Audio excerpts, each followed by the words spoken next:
За сайн бацгаана уу. Та бүхэндээ энэ өдрийн мэнд хүргэе. Өнөөдрийн хичээлээр та бүхэндээ lookup томьёоны ашиглалт, lookup томьёо гэж яг юунд зориулж ашигладаг юм бэ гэдэг талаар танилцуулъя. За өнөөдөр lookup томьёон дээр бүгдээрээ жишээ болоод lookup томьёоныхын тайлбарыг үзье. За одоо ингээд lookup томьёо маань өгөгдөл нь дараах байдалд харагдана. Томьёогоо бичгээр. За lookup value, table array, call index number, энэ бол column index number, column-ийн дугаарыг оруулах гэсэн үг. Range lookup. За утгууд нь юуг агуулдаг вэ гэхээр lookup value гэдэг нь бол өөрөө хайх утгаа зааж өгнө.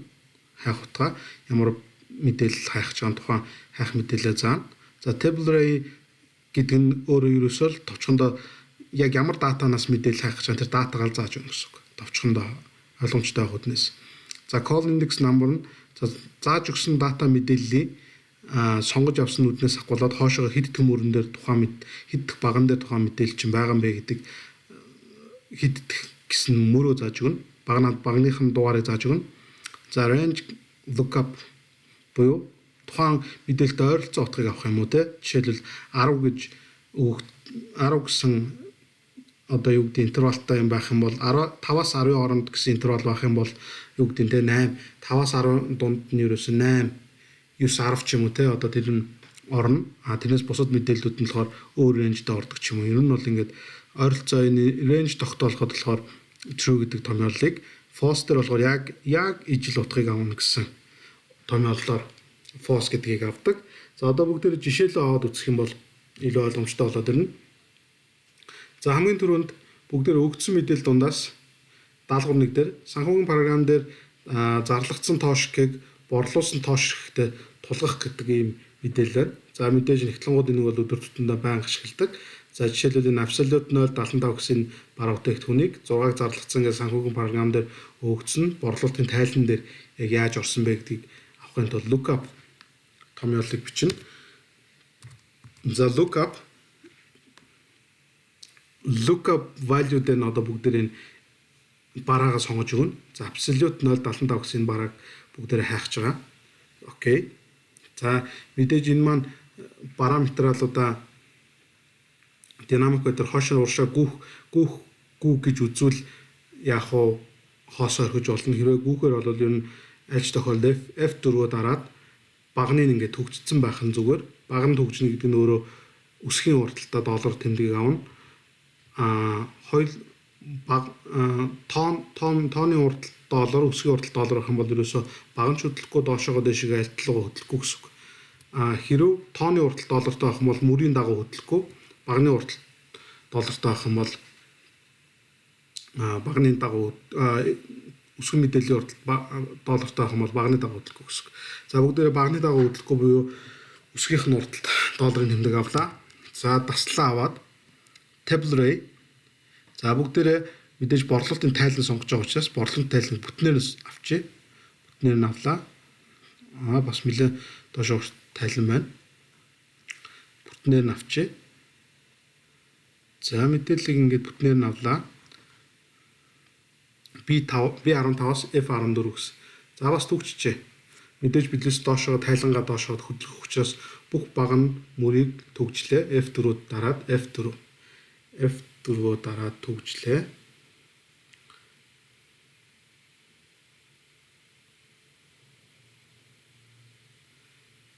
F4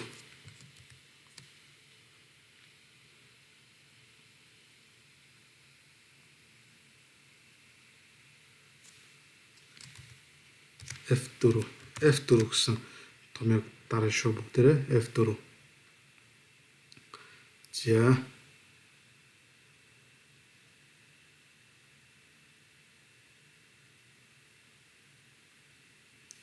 За F4-ыг дарна.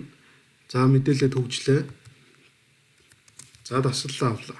За call index number дээр бүгдээрээ absolute мэдээллийн бүгдээрээ хэдийг зарлагдсан бэ гэдэг тоо хэмжээг авах гэж байгаа учраас яг энэ багнаас авахлаад B өөрөө ороод B баг нь ороод B C D баган дээр байна. Тэгэхээр 1 2 3 гэж тоолно. За 3 дахь нүднээс мэдээлэл татах юм байна. 3.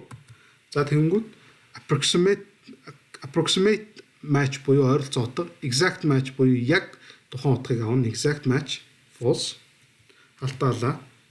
Enter. Окей. За бүгдээрээ энийг ойлгомжтой доошоо хуулахад товчлууд дээр 2 дараа доошоо хуулчихна.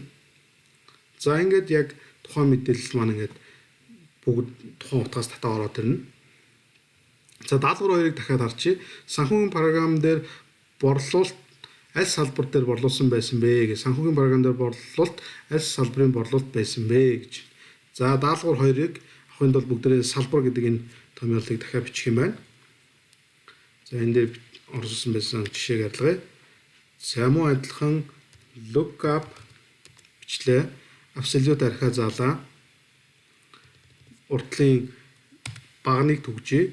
За одоо table array буюу датагаа зааж өгнө. Аль датанаас татах вэ гэдгээ заана. За мөн адилхан F4 түгжлээ. Таслал авлаа.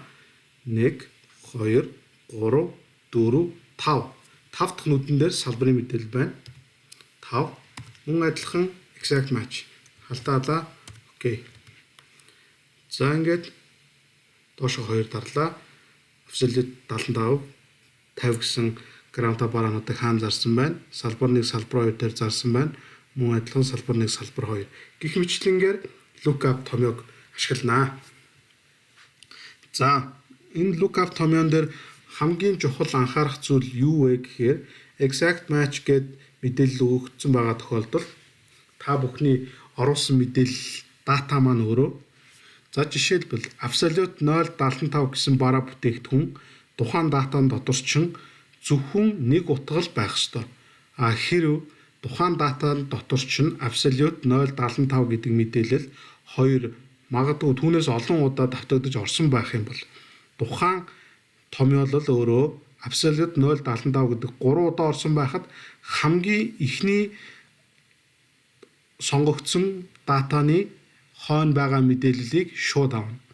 Тийм учраас заавал тухайн мэдээллийг давхардлуудыг арилгаад тухайн мэдээллийн тоо хэмжээний нийлбэрийг ч юм уу борлуулалтыг тусад нь дахин өөр боловсруулалт хийж авах учраас lookup томьёог хийж байгаа тохиолдолд тухайн дата сонгож авч байгаа датаны дотор чинь тухайн мэдээлэл 2 удаа давтагдсан байна уугүй юу гэдгийг маш сайн анхаарах шаардлагатай гэдгийг энэ дээр бас онцлон хэлье. За та бүгдийн ажилд амжилт хүсье. Өнөөдрийн хичээл үгээр дуслаа. Манай хичээл таалагдсан бол та бүгд subscribe дараарай, мөн найзуудыгаа share хийж өрөөрэй. Энэхүү видеог үзэж танилцаад ажилтаа болоод бусад өөрсдийнхөө амьдралд илүү ахиц дэвшил гаргаарай.